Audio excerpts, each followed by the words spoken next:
All right, it is 12 o'clock. Welcome to everyone who has joined us today. This is the second event in our Read Your Mind Teen Author Series, brought to you by the Lewiston Public Library, Portland Public Library, and a local bookseller, Print, here in Portland. Read Your Mind is a monthly virtual series focusing on teen mental health and wellness, featuring YA authors and community health experts. Our goal is to explore together the complex and common mental health concerns for teens through the vehicle of teen books. I am Kelly Blue. I'm the teen librarian here at Portland Public Library, and my co-host is the fabulous Harper Chance at Lewiston Public Library. And we'll be running the show for you today behind the scenes. Today's featured book is You Are Enough, Your Guide to Body Image and Eating Disorders Recovery by Jen Petro-Roy. Jen will be interviewed by fellow YA author Kim Savage and joined by our community guest, nutritionist Amy Taylor-Grimm. Before we hear from Kim and Jen, we will meet a local nutritionist, Amy, who supports young people dealing with disordered eating. Amy Taylor-Grimm is the undietitian, and she will tell us why she is here today and how you can contact her and other local resources after the event. We'll also be putting up some slides at the end of the event that have all of the resources that we talk about today mentioned, and information about the authors and how to contact folks moving forward. I'm going to give a quick content warning for today's event. We will be talking about eating disorders, disordered eating, weight, and body image. This is why we have asked our community partner to join us. Please feel free to direct your questions to Amy if needed. We'll be collecting questions in the Q&A feature. We also want to encourage audience members to be gentle with themselves and to practice self-care and to leave the webinar if you feel that you need to. You are not going to hurt our feelings. If you or someone you know are in crisis or in need of support, we encourage you to reach out, and we have the crisis lines up here listed, two specifically that are about disordered eating, but also most important, the crisis line, which you can text. That number is here, the main health crisis line, the NAMI main teen tech support line, and the National Youth Crisis Hotline. We will have those resources available again at the end of the program. And for Portland Public School students, I've been asked to remind you that your counselors and social workers are available to you at your schools, and you can reach out to them if you need to talk to them after the event. If you don't know how, reach out to a teacher and ask how you can talk to them. For those watching via Zoom, we will collect your questions, as I said, throughout the conversation using the Q&A feature. For those on Facebook, please feel free to add your questions as comments anytime. And at the end of the presentation, we will have time to do Q&A with all of the presenters. This program will be recorded and used and posted to YouTube in the future. So if you need to leave early or you want to rewatch it, it's going to be available to you on the Lewiston Public Library YouTube and the Portland Public Library YouTube. I'm going to turn things over now to our community partner, Amy Taylor-Grimm.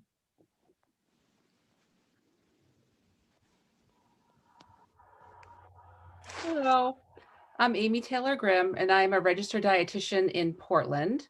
And I'm also the co-owner of Kaleidoscope Eating Disorders and Diet Recovery Center, where we focus strictly on helping people with eating disorders and disordered eating. So it could be the sort of more well-known eating disorders like restrictive eating disorders such as anorexia nervosa, bulimia, binge eating disorder, and eating disorders that are sort of a mixture of all of those. So people don't tend to fall in one box. People tend to be more sort of like a mixture of those. And so we help people overcome any kind of disordered eating at where I work at the Kaleidoscope Eating Disorders. There's other resources in the community too. There's a resource called the Eating Disorders Association of Maine, and that's at maineatingdisorders.org. And there they have resources in terms of doctors and therapists and other dietitians that can help you or somebody that you know recover from an eating disorder. There's also the New England Eating Disorders Program, which is at Sweetser and Saco, and you can call and have an assessment, and a bunch of different mental health professionals and doctors can sort of tell you if they think you might have a problem or not. Even if you're not sure, they can tell you and sort of like point you in the right direction in terms of treatment, whether that be outpatient or in a program or what have you. The other one is called the Art of Awareness, and that's in South Portland. And they have programs such as like outpatient programs, and they have groups, and they have intensive outpatient, which is like a 3-hour a day type program. So although Maine doesn't have a residential eating disorders program, we do have more than we ever did in terms of treatment. And there's lots of residential eating disorder programs in New England and Massachusetts, and not New York isn't in New England, but in New York and in Vermont and places like that. So if you need help, it's definitely available to you. And if you need to contact me for any questions, my phone number is 205-5505. That's 207. Also, you could email me, amy@kaleidoscopeeatingdisorders.com. And obviously, yes, also contacting a guidance counselor, a nurse at school, or any adult at school can help point you in the right direction for further help if you need it. Thank you, Amy. And Amy will be back with us in the panel for the Q&A at the end of our presentation. Thank you, Amy. And I do also want to mention that in Jen's book, in the back are a large list of resources of organizations, websites, and things that you can look up and reach out to. There's also information about scholarships if you're unable to pay for some of these resources, and also some free resources. And we'll be sure to mention that again at the end. So now we'll get to the main event. I'm going to introduce our authors, Jen Petro-Roy and Kim Savage. Jen Petro-Roy is a former teen librarian, yay, an obsessive reader and a trivia fanatic. She lives with her husband and her 2 daughters in Massachusetts. She's the author of the novels P.S. I Miss You and Good Enough, and the self-help guide You Are Enough, which is the book we'll be discussing today. Jen is an eating disorder survivor and an advocate for recovery. Jen will be interviewed today by fellow YA author Kim Savage. Kim is the author of 3 critically acclaimed novels, After the Woods, Beautiful Broken Girls, and In Her Skin. Her novels have been published in Spain, Brazil, and Turkey, and have been optioned for a streaming series. For those of you who have not yet read You Are Enough, I'll read you some of the information about the book before we turn things over to the authors. You can find yourself a copy of Jen and Kim's book at your local library, Jen and Kim's books at your local library, of course, or if you're able, you can purchase copies online at printbookstore.com. We do love to support our local independent bookstores, so that's printbookstore.com. So this is a little bit about You Are Enough, the book we're going to be discussing today. This self-help guide for young readers delivers real talk about eating disorders and body image, tools and information for recovery, and suggestions for dealing with the media messages that contribute so much to disordered eating. It is written in an easy to understand and conversational way for young people. But as an adult who has also read it, I really appreciated this book. It's very inclusive, very informative, and I highly recommend it. So with that, I'm going to turn things over to Jen and Kim for a while, and I hope you enjoy. Thanks so much, Kelly and Harper and Amy. We appreciate it. Hi, Jen. Thank you. It's really good to be here. Thank you for having me. Yeah, thank you. Thank you, Portland and Lewiston, too. I guess I would just start off by saying I write psychological suspense, and I guess my own connection to writing about mental health is really in the research that I've done to create the characters who populate my books who have lived through trauma, to make sure that I'm showing them in an accurate and a credible way, showing how it shaped their personalities and their actions. My novels all begin with the aftermath of an abduction, of an event with 2 sisters, and after a girl went missing, another girl took her identity.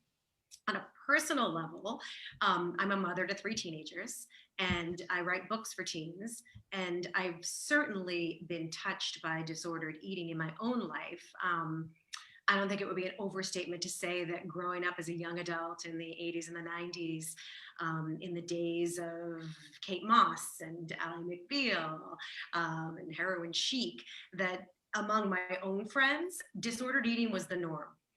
It was prevalent, it was unsurprising, and it was largely overlooked or worked around. All of that is to say that when I'm reading a book as an author and as a parent and as a human, rarely do I feel such an urge to highlight a passage on every single page as I did with You Are Enough. So let's get right into it. Just a quick question off the top in terms of how this book came about, Jen. You were writing your novel Good Enough, your fictionalized fiction story about a girl with an eating disorder. Did you write this as a companion piece to, did you write You Are Enough, pardon me, as a companion piece, I should say, to Good Enough? And if so, why did you feel like it was an important thing to do?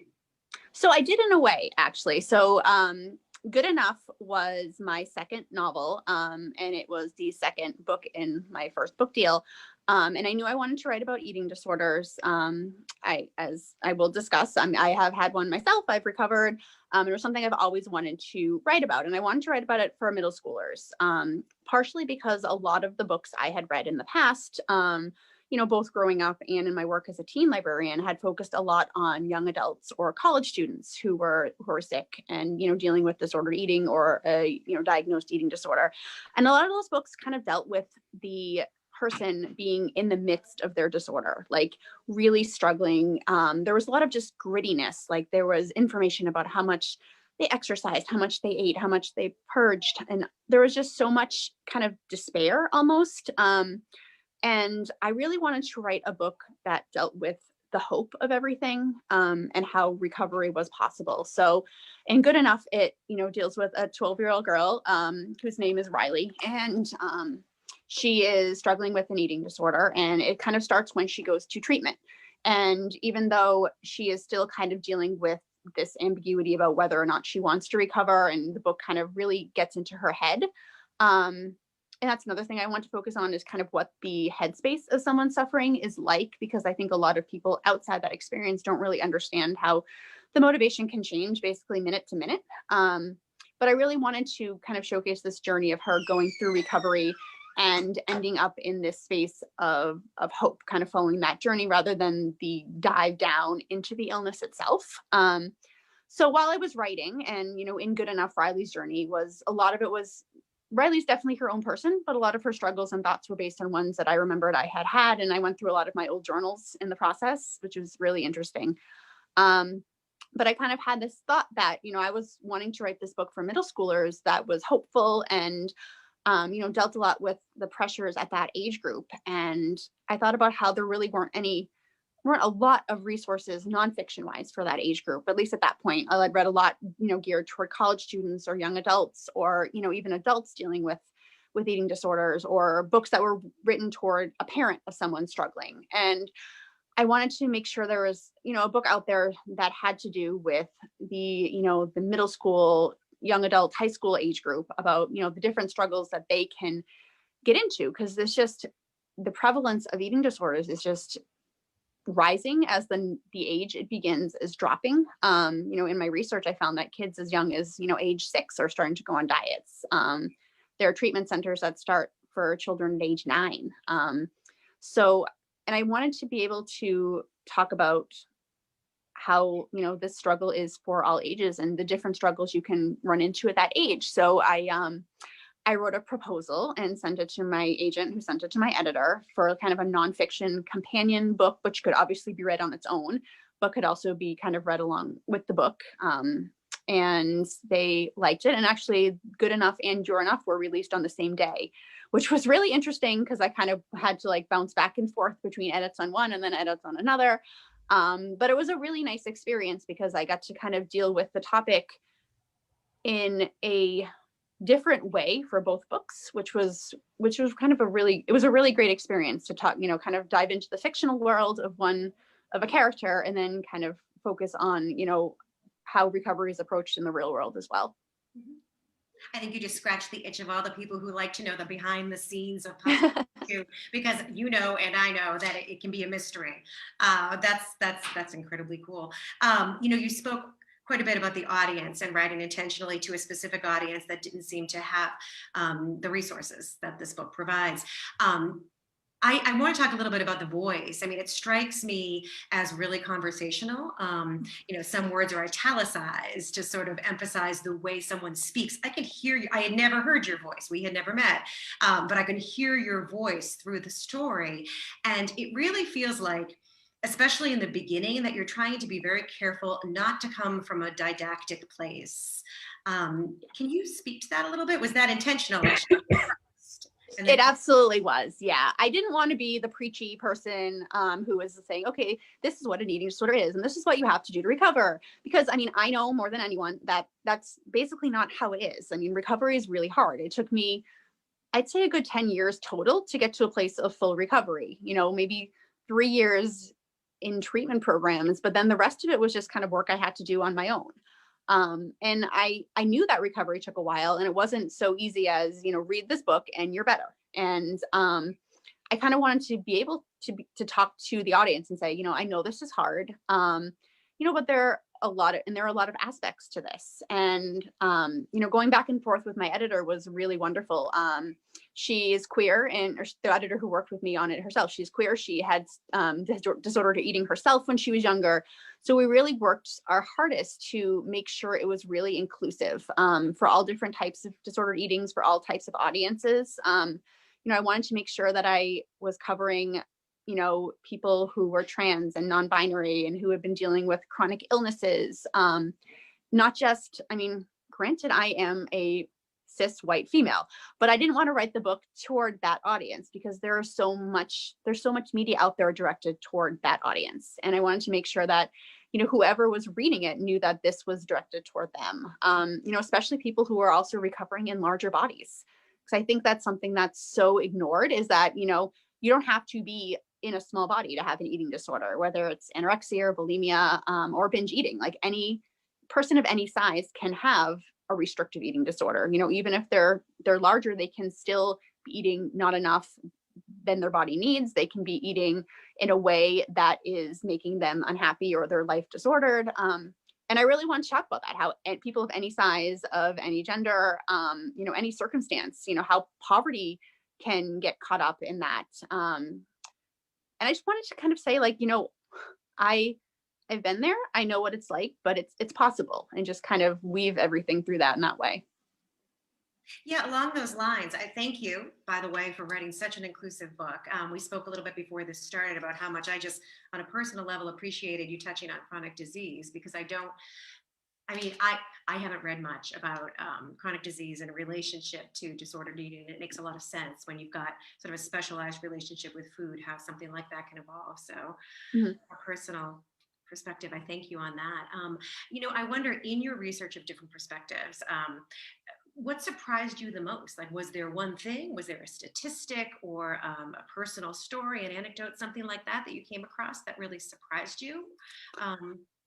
I think, one of the things that I was really surprised at, was how many people were willing to be interviewed. Of course they were. I was glad you asked me to come today. So, and everyone wants to talk about this, but I spoke to, the head of the Males Get Eating Disorders, I think it was Males Get Eating Disorders 2 Association. The website is in the back of the book, but, just the way he was talking about how common it is. And I obviously knew it was common with males, but, it's not, because so many, even nowadays, we're, 2021, the images you still see are of women, but, males are getting eating disorders, and it's not just because they want to be, be jacked, basically, it's not necessarily that, there are also males who are worried about being too big. And I think just the variety of stories that I heard was fascinating. Just realizing how, even if there's something really small, like, if it's a behavior, like, going on a diet, or just thinking about what you eat and eating in a certain routine every day, if that's causing you distress, like, that is still something you can change. And I think that's the biggest message I got, through talking to everyone, is that we live in such a culture that thinks that so much is normal. It's normal to go on a diet. It's normal to follow this new plan, or, get this new diet app. And it's so abnormal to push back against that and say, no, I'm okay with the way I look, or, I want to change in a way that has positive ramifications for my life. Like, I don't care if I get bigger. I don't care if my body changes. And I think just realizing that how pervasive this message is in our society of, you should change, you should be better. You should, buy this or do this to be better. And, I definitely believe that eating disorders are a combination of, genetic and, biology and, your environment, but just how strange it still is to push back against those messages of, change yourself is.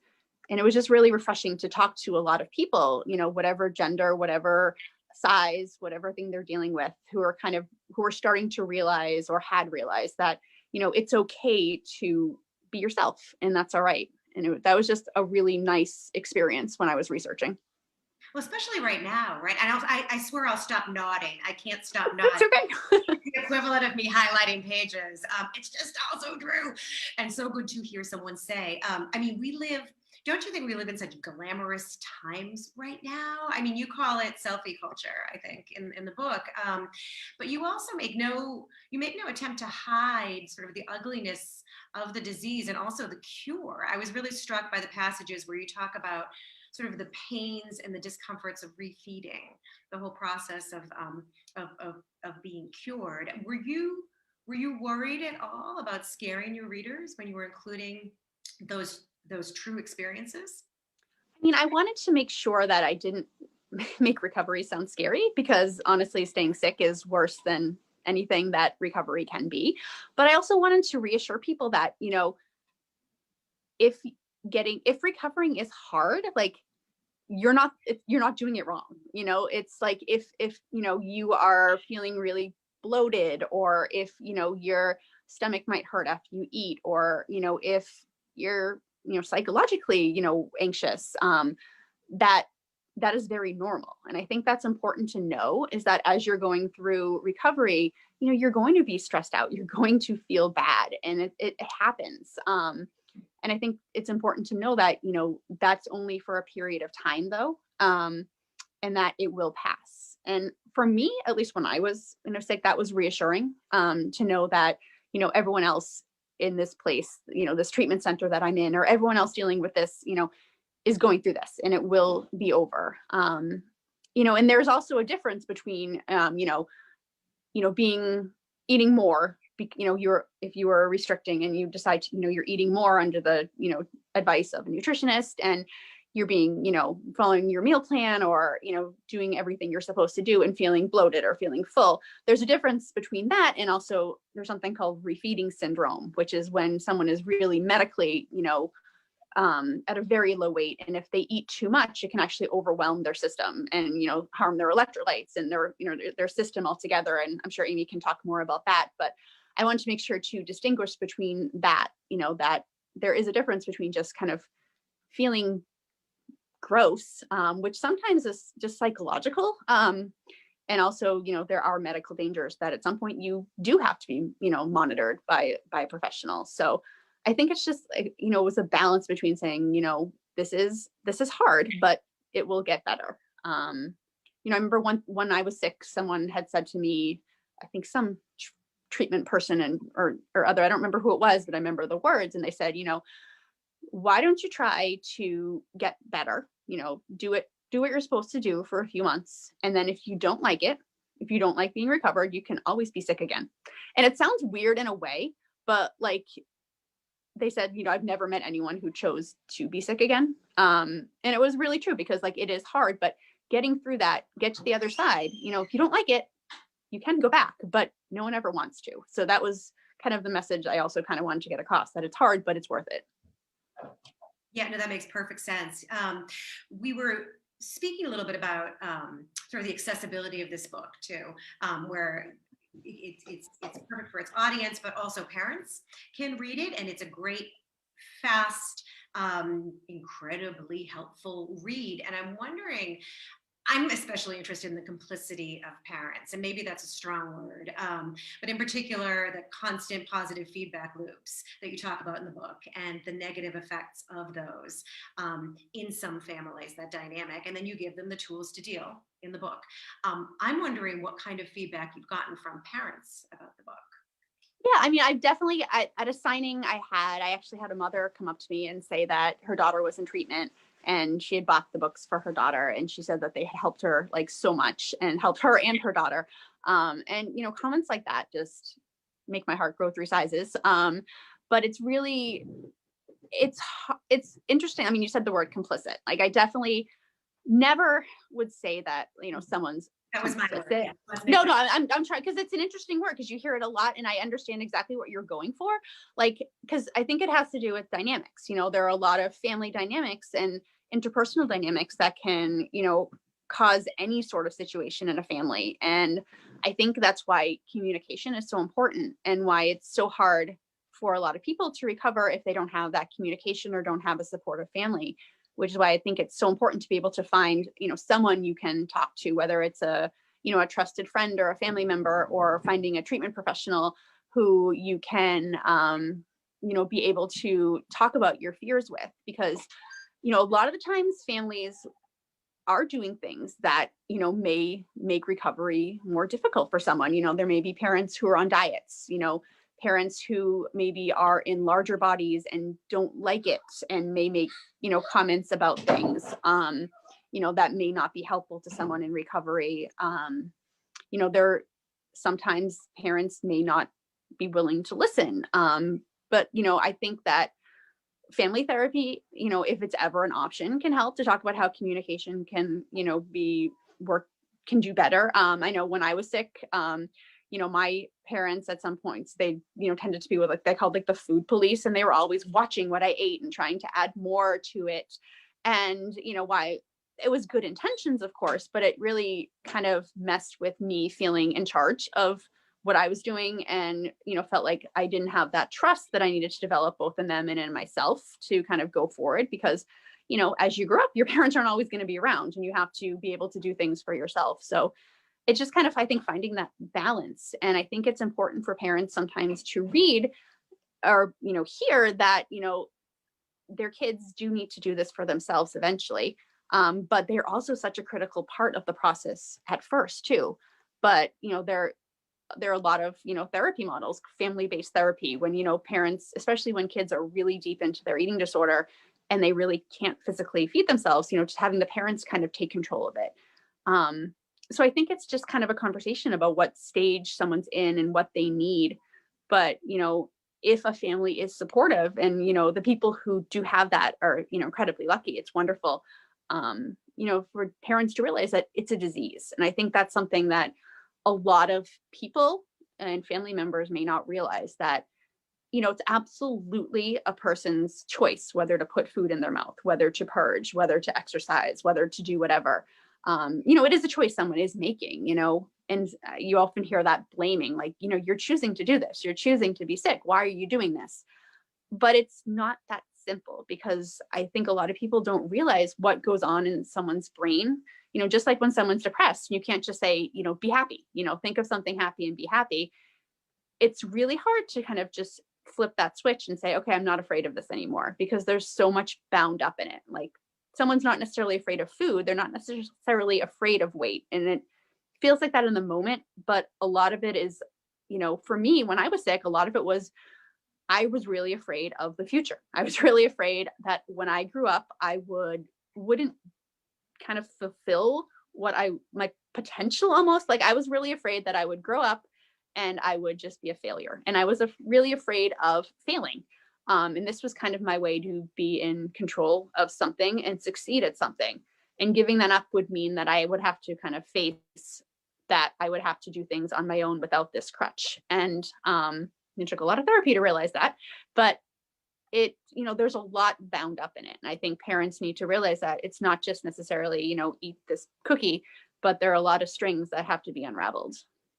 Right. And I put this in the lap of the parents, but I'm thinking I should have said adults because certainly there's a lot of value in other folks like coaches being aware of looking out for the signs and what they might say that could send somebody down the wrong path. But you do all of that in the book, and it's so refreshing.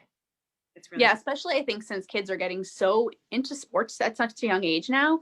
Actually, I have a book coming out in 3 weeks called Life in the Balance, and it's about a competitive softball player. It has nothing to do with disordered eating, but, you know, she's kind of dealing with, you know, balancing this increasingly tough travel, you know, wanting to be on a travel team, and how it's, you know, sports are just kind of becoming so much more competitive now.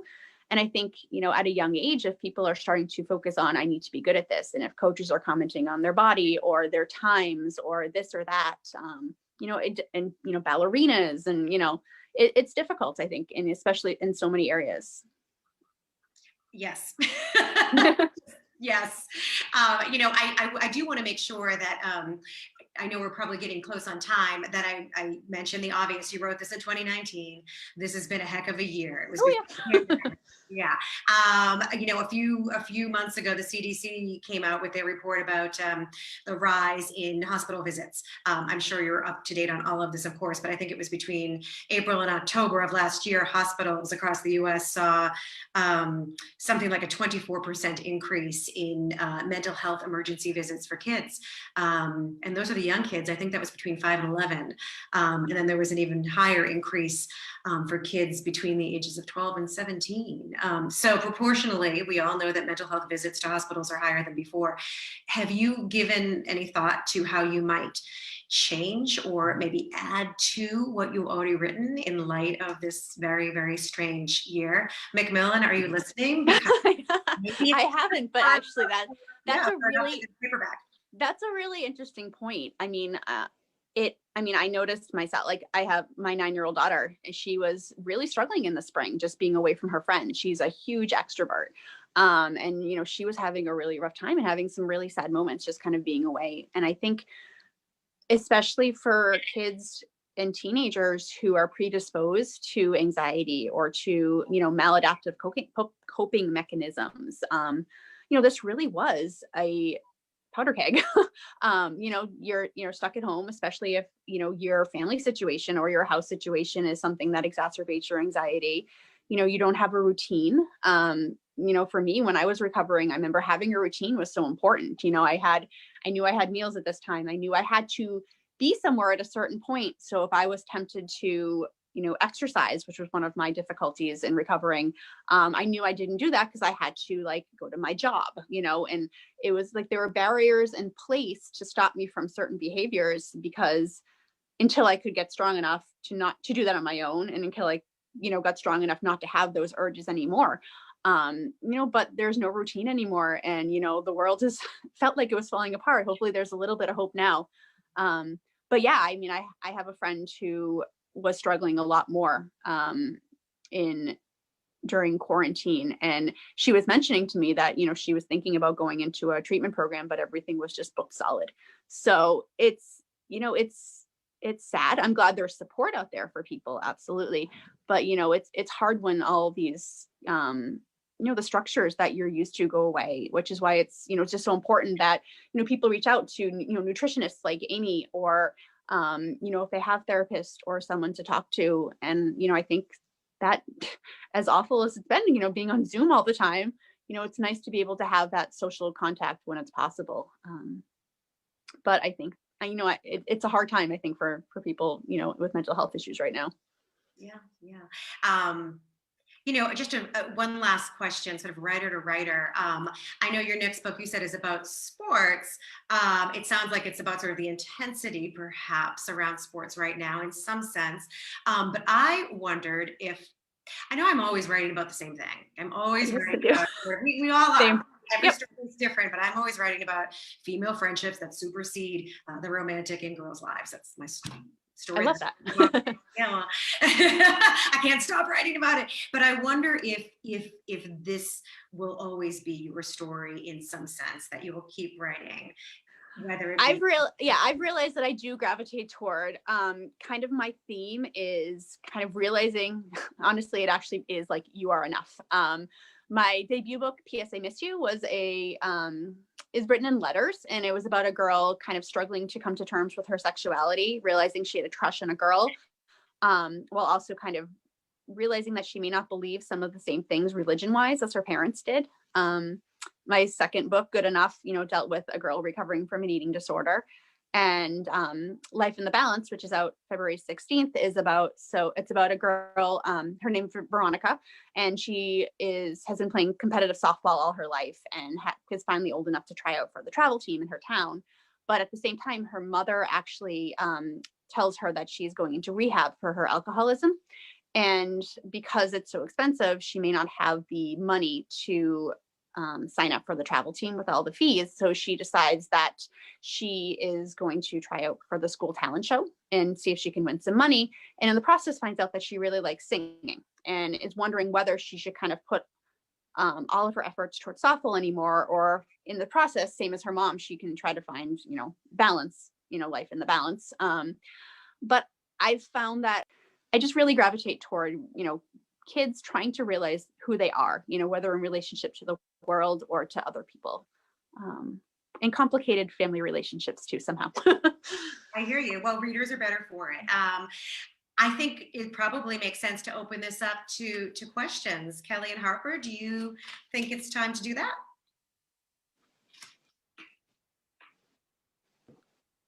Back. Hello. Yes, we can open up to questions from the audience now. So if anyone has any, feel free to drop them in the Q&A box or on Facebook. If you have any, you can just comment them and we'll read them aloud.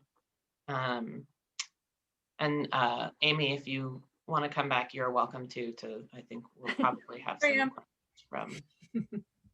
There she is. I think Kelly has something, yes, she wanted to ask while we started. I don't, if it gets things rolling, I don't know if it's really a question so much as a comment from somebody who read You Are Enough, but some of the messages that I think it's so important that you covered, and maybe you all can touch on this. I think a lot of people think you have to be like definition bulimic or anorexic to have disordered eating. And so a lot of people can struggle for many years, but think they're not sick enough, or that they don't need help because they're not textbook or binary. And I was wondering if you could talk about that, because I think a lot of people they suffer much longer than they need to, because they don't meet the part. So maybe it's more about, and you touched on this a little, the stereotypes that society has about who has an eating disorder, who can have one. So I was wondering if you all can talk about that. Anyone can. I remember when I was in treatment way back, in the day, I was in treatment with a woman, I was like 18, and I was, there was like a 50-something-year-old woman in there with me. And I remember being absolutely shocked because I did not know at that point that it was like, I'm like, isn't this something that only kids get when they're younger? And because that's all I had ever seen or read or heard about. And I remember that really just made me think. I was like, well, I don't want to be dealing with this, my whole life. And, because I know that, people can do that, especially when they get stuck in that, that fear of admitting, I think there's such a fear of admitting you have a disorder or you have struggles with eating to start with, because even though, like Kim was saying, so many people deal with this and you see it so often and you hear about it in the media, but I think it's different sometimes to say, well, I struggle with this, I'm not perfect. I'm vulnerable and I'm going to admit it. And I need help. And I think it's even harder when you don't necessarily fit in that mold. If you're a male, maybe, you have people saying you're weak or you're not masculine. If you're non-binary, you may fit in, kind of get stuck, like what ideal am I supposed to fulfill? And I think people, so for sometimes, if someone's trans and, they're already dealing with discomfort about the body, they were born into, there's so much else kind of wound up in that, fitting some some image when, there's already a lot going on there as well. If you're not meeting, I have a whole chapter on how stupid BMI is. It was basically, created to, I think, for like just basically talking about the population itself as a descriptor, and by a white man, and for somehow it got wound up in health. And if you're not a BMI of a certain number, I try to avoid numbers whenever I can, but if you're not a BMI of a certain number, you can't get diagnosed. If you're not sick enough, you can't get treatment. So I think it's hard because people say, well, I'm not sick enough, so I guess that means I'm not that, so I don't need to seek help, and I'm just going to go on being miserable. Or else they say, well, I'm not sick enough, so I'm just going to make myself sicker so I can get treatment. So I think there's really two different paths there, and both of them are awful. When in reality, it's, why don't you just, if so many people are dealing with this in society, and we know that, I just wish it was more freeing for people to just say, I'm struggling with this, and it's okay. And, let's just get the help I need. And I think that's why I try to speak openly about what I went through, and, if I, every once in a while I wake up and I have a bad body image day. And, I think that's normal, especially, even if you're recovered. Like if you live in the society, I think sometimes, if you wake up and, depending on, what's going on, if, maybe you had a lot to eat last night, so you just kind of feel full and gross, and that's okay, and it'll pass. And I think there just needs to be so much more openness about the variety of human experience, and so that people can access treatment and admit to it if they need to. Especially if it's affecting your quality of life. I mean, even if you only say you exhibit a behavior a few times a week, if that's making you miserable and making you feel bad about yourself all the time, I would say that's worth looking for help, even if you don't fit any textbook definition. I think along the lines of that, I'd like to, I love that you talked, Jen and Kim, a little bit about how during COVID times, especially the lack of routine can be really, really difficult and damaging when dealing with mental health, but disordered eating especially. I know that that is a significant thing. And I also really loved in the back of You Are Enough, you have so many resources listed, Jen, that are helpful, and also helpful for people who maybe don't have traditional healthcare access or finances to go into these sorts of things. I wonder if you and maybe Amy could speak a little bit to some of the options people have who may not be able to afford traditional healthcare when dealing with. I think Amy's probably better, because I'm sure she can get more updated ones, given that this was published a few years ago. But for me, at least, when I went through treatment, it was expensive. And we had to petition my insurance company and go through this process to have them overturn their decision not to cover it. And even then, my parents I was lucky enough that we could afford me going to treatment. And, even therapist appointments are expensive. What if the therapist you click with is out of your network, or, you have to make a decision, like, do I go to this therapist who tells me that I should only recover to a certain point? What if your therapist tells you to, says something harmful, and she's, less expensive, and then the one who helps you is more expensive? And it's just so sad, the state of healthcare, that, people have to make these decisions, which is, I think, why, it's important that there are, there are support groups online. There are, we were talking earlier, there are podcasts you can listen to that are body positive, and, books you can read, and websites you can go to. And I mean, Amy, is there anything specific you have found that's, of, sliding scale or cheaper that could be helpful? Well, two of the resources you had in the back of the book, I wanted to say I've had really good luck with some of my clients. Project Heal not only helps people find treatment, but they really coordinate for you for free. So I've had some clients who just, don't have any insurance, or they have an insurance that doesn't cover it, and they'll help them it's called a single case agreement, which I'm sure you've heard of, where it's sort of like it's not covered in this state, but we'll help you get an agreement to have your treatment covered in this other state, or even though your insurance doesn't cover it, we'll help you work with them to make some sort of financial arrangement. So Project Heal has been amazing. And also the Kirsten Haglund Foundation you had in there too, which is, I think she's a former Miss America who struggled with an eating disorder. And they will give scholarships and grants. I've had a couple of clients use that too. So they'll give you actual money to be able to go to treatment, or to even do outpatient treatment if you don't have resources to do that. I have found the podcast to be so helpful because and the one that we were talking about is called Food Psych, the Christy Harrison podcast, because, if you have the resources to have a phone, they're kind of right at your fingertips and they're free. And, it's kind of like some of them are therapists, some of them aren't, but they're sort of like a therapy session. Obviously they're not talking to you, but it's just such good information.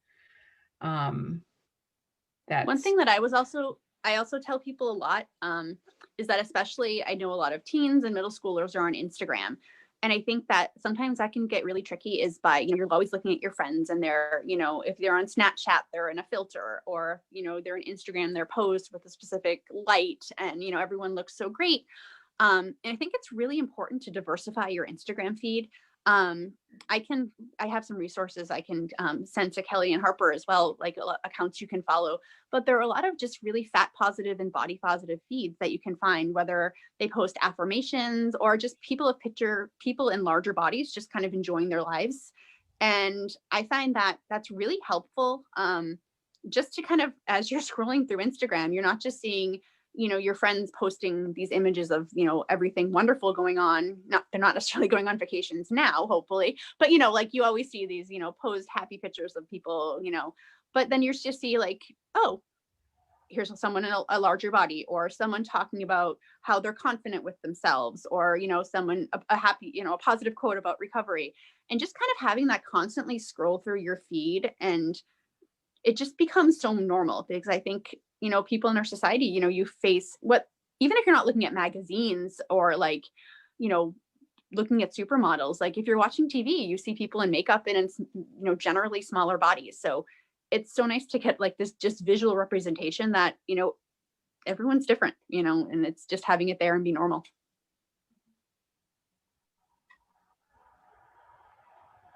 Thank you both. Now. Yeah, I personally, there's so many good social media things we can share with folks after.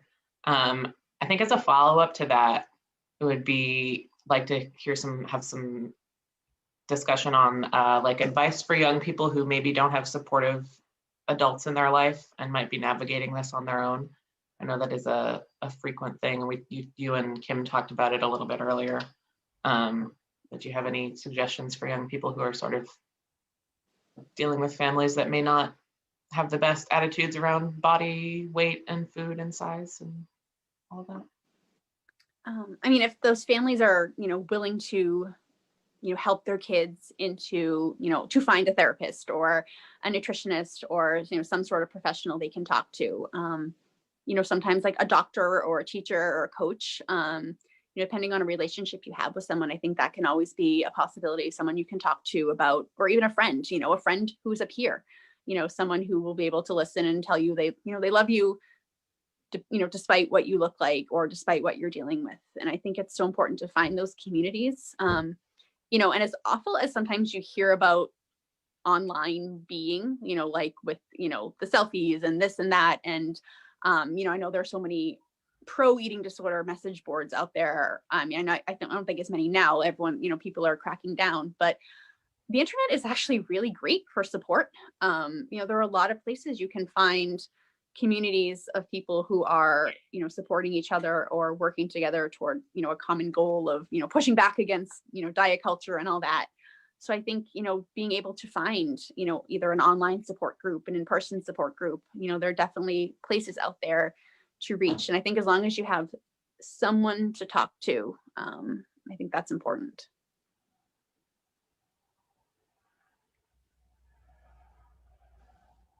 Sometimes it just takes the like you said, the professional, whether it be the dietitian or the doctor or the therapist, pointing it out to the family too, for them to see that, okay, oh, I didn't realize that when I said, oh, I feel fat today, or that was triggering to my child. I've noticed that it's so ingrained in the culture, the diet culture, that the family often is saying things that they don't even realize is, not helpful in terms of this food. Like the biggest one for me is when parents say like, we only eat healthy food in the house. I don't know how this happened. And it's sort of like, well, just that statement implies that there's food that's healthy and good, and then there's food that's like bad and unhealthy, and it makes it into this moralizing of food situation where I'm bad because I'm eating the bad food, that kids and adults too obviously think. And so just pointing that out a lot of the times is super helpful. There's this book called, I don't know if anybody's heard of it, called Help Your Teenager Beat an Eating Disorder. That's really helpful in terms of describing that. The author is Locke, L-O-C-K. I don't think there's an E. Locke and LaGrange are the authors. Helps parents sort of like see what language to use and what language to not use. Is that the book that's pink? I think it's white. Okay. I could be wrong. I could be wrong. I'm just picturing something. Okay. There's a book called The Diet Survivor's Handbook that's pink. Judith Matt. So I use that one quite a bit too. I'm librarianing it right now. I know. Okay, tell us if it's pink. You can tell Kelly and I are trying to find it. It's super helpful for parents with the language and what to say and what not to say, because again, it's so ingrained in the culture that I think a lot of times they're innocently sort of like saying things that they don't realize are harmful. Or you heard people say, oh, I'm going to have this because I went for a run, or, something like or that. Or I was so bad today. Yeah, exactly. Clean food and dirty food. Let's just throw clean food under the bus right now. That movement. Yes. The phrasing of that. Yep. Not the idea of it. So, right. You also point out. I've been watching a ton of the Great British Baking Show over the holidays, and one of the judges always says it's got to be worth the calories, and I yell at her every single time she says that, because it makes me cringe. When you read things like this and you start recognizing how much it's all over the television and all over like everything we watch, and that people don't realize how harmful it is. I have two young daughters, and they're like, what's calories? Because they were looking at like the box of something. And I was like, oh, it means energy. And they're like, oh, cool. I'm like, exactly. Yeah. I mean, Jen, I'm wondering also sorry, Kim, go ahead. I was just going to say, I love the way, part of this too is we were talking about adults in their lives and coaches too, sort of that normalization of playing through pain or playing through injuries. It seems to have a parallel with the discomfort you feel when you're starving, right? Like I can get through this because the goal at the end is such a larger message that they're getting and applying in ways that are scary.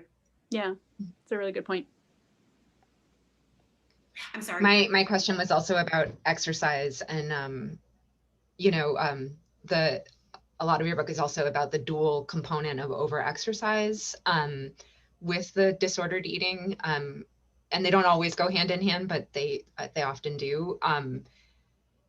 It's so hard, like, to see this is like, but I'm doing something that's good for me, or I'm really good at running, and it makes me feel good, and like society, people say this is great, and that I think there was a quote that where like society sees that movement as a virtue. Yes. Or in your book, and I was wondering if you could touch on that. Because that was the exercise part can be so hard to break away from. That was my hardest struggle. That was something I had to deal with. Like it took ages because I really enjoyed it. I mean, I grew up in an athletic family. Like I wasn't like super great at anything, but I always, did stuff. And I still enjoy running, and it took me forever to kind of take apart basically using running or exercise as earning something or feeling good about myself. And, I did this, so now I can eat my meal plan. At first it was, I have to do this. And then it was, okay, I have to do this so I can still eat. And it was kind of like, oh, but look I'm still eating. But, I didn't realize or didn't admit for a long time that it was just still so compulsive. And it was something that it was like you said, it was both, I enjoy doing it, I did get endorphins, but those endorphins were also really tied up in like feeling almost superior, weirdly, in a way. And I think a lot of people who are struggling with this because of our culture's messages, that it makes them feel like, oh, I'm awesome. Like, look at what I'm doing for myself. Look how I'm doing this and I'm achieving this. And I think it's just really hard because you see like all these people being like, oh, I'm training for a marathon, or look at, I did a triathlon, or I'm going to Pilates, or, this or that. And it's really hard because so many people get congratulated. And people posting on Facebook, I lost all these pounds during quarantine and I'm a new person now. And it's, I've noticed stuff like that. And it's really interesting what society chooses to congratulate, because all you're doing is sweating, and going around in circles. And it's, exercise is great. I still exercise. But honestly, like if I go for a run, I make sure I stop after a certain amount, because if I get in the habit, even though I'm recovered, I notice with myself that if I run a certain amount or over a certain amount, I still get a little twinge of, oh, that's cool. And I never really want to feel that anymore. So like I just stop myself after a certain amount of miles, because I'm like, oh, this is fun. I'm enjoying it. But now I'm done. Like, I know I never want to run a marathon. I never want to train for a marathon.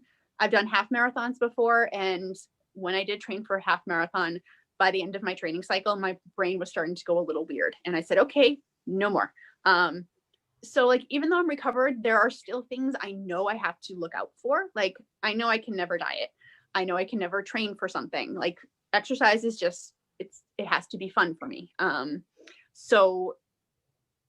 And I think that's something, like, I do believe in full recovery. Like, I call myself recovered, but I think it's just kind of like, almost like cancer in a way. Like, I'm still going to do the scans. I'm still going to make sure that there's nothing appearing that I have to watch out for. And I'm not going to do something that I know could lead me down a bad path. So, like I exercise and, but I also realize that it's just something I do. It's not everything I am, like something I used to believe. I think in the case that the book should be required reading in schools. Oh, thank you. I'll support that. I feel like a lot of these books that we're talking about in this series are things that we would love to see more required reading or just encouraged reading among young people. I have a question from the chat that's from someone who says they struggle with weight, but also with things like food allergies and inflammation and trying to be like a good global citizen and eat the right foods. Ooh, yeah. And like they feel like they're at war with food much of the time, and they're wondering how common these kinds of issues are getting entangled with eating disorders. I think Amy can definitely probably talk about more how common they are, but I definitely think that it's got to be really hard to honor your food allergies, but not feel like you're, you don't want to recover, you don't necessarily want to restrict, but you do have to, if you're allergic to something, you obviously have to do that. And I think when you do get this message, like, don't eat red meat because it hurts the planet, or, eat clean because maybe it's better for, whatever, I think being able to push back against that, maybe eat less red meat. And if you really want a hamburger, one hamburger is not going to kill, like, kind of, for me, it's balancing my mental health against, what I think might be helpful for the world. Like, I eat red meat once in a while. I don't eat a ton of it, partially because, I don't super love it, but like, I think it's a balance of what's good for you. Like, in helping the world, are you going to really, is it going to help you to feel at war with yourself? Would you be able to help the world better if you weren't so stressed out about food? Like, maybe there's so much more you can do. I think, what's the quote? It's like by Naomi Wolf. It's like, dieting is the biggest political sedative in the world. Basically, like, if you're dieting and you're focused on yourself, how can you help the world? And how can you do what you want to do and, do what's going to help other people? So I think it's kind of just a balance there. If you feel at war and you're miserable, whatever you want to eat once in a while really going to harm? But, if you do feel strongly about that, if you want to be a vegetarian, like that's totally fine. But I think it's totally a balance. Yeah, I think that you sort of have to let go of all of those moral things and recover until you can sort of start dabbling in veganism or vegetarianism or environmentalism. I agree with Jen. You have to take care of yourself first, because otherwise you're not going to be a very good advocate for the animals or the planet. Or if you're preoccupied with, I should do this, but I shouldn't do this. And then also sort of like limiting, separate from the food allergies, limiting certain foods often causes binging, which you're not helping anybody by then going forward and then binging on X, Y, or Z for food, because you're limiting it because you feel like guilty that you shouldn't be eating it. So I always say, sort of just let go of it for now, and recover, and then see where you are sort of after that, when you can make those decisions kind of from a more stable place. And I just want to say one other thing about the person that commented or that had the question, is that, struggling with sort of like the antidote for struggling with weight, the person said, is, just your weight's fine. Like there's nothing you can kind of work on your eating, but every single person can be healthy at whatever weight that they are. So weight has nothing to do with health. 98% of diets fail given 5 years. Initially, people can lose weight, but over time, 98% of people gain the weight back. So stop focusing on the weight and just take care of the things you can control, because weight is not a behavior. So social supports, and, you could increase your fruits and vegetables, but don't ever take things away. I would say if you want to improve your diet overall, you're not, having an eating disorder, disordered eating, you can add stuff, but just don't take stuff away, because that just leads to more disordered eating. You can be healthy at any size. Yes. Thank you for saying that so explicitly. I feel like we tiptoe around it a lot, but it's what we need. So we're a little bit over time, because we all could just talk about this forever, clearly. I have one more comment I just want to read out for Jen from one of our attendees, that says they read You Are Enough, and it is truly a masterpiece. They haven't struggled with disordered eating, but the book was written in such a way that they were able to interpret it based on their own experience with mental health issues. And the whole section that appears throughout the book about society and the impact society has on adolescents is so true and relatable. And they were really surprised to see someone capture it in a way that made such sense and could be really easily related to. So, that means so much. Thank you. Glowing recommendation for You Are Enough for anyone who wants to read it. Thank you. And thank you all for having me and for reading. I really appreciate it. Yes, thank you all for being here. Me as well. So that is all the time we have for today. Kelly, if you want to put up the slides one more time, we'll share that information. We'd once again like to thank Kim and Amy and Jen for joining us today, and our co-sponsors at Print Bookstore. If you're interested in purchasing a copy of You Are Enough or any of the other books that we talked about today, they're available on the Print website, and most, if not all of them, are available to borrow through your libraries. For those who are watching on Zoom, I'm going to put up a really quick poll here on the screen. Doop. And if you answer, you'll be entered to win a copy of You Are Enough, that we have some free ones to give away. So be sure to answer, and we'll contact the winner by email. I'll let that be up for a few more seconds. And also, if you appreciated this conversation, please don't forget to join us for the next session of Read Your Mind, exploring mental health in teen books, in February next month, where we will be joined by authors Adib Karam, Mark Oshiro, and Julian Winters for a discussion on how the intersection of masculinity, queerness, and racial and cultural identity can impact teen mental health. The sign-up information is available on both the teen and the PPL and LPL websites, and we will also have free copies of those books to give away as well. So thank you again to everyone for joining us. And if you have any questions or need access to resources, reach out to us at any time. And And we will be sharing this recorded video on our social media channels and the slides for anyone who needs any access to resources. Thank you all for joining us today, and we will hopefully see some of you next month.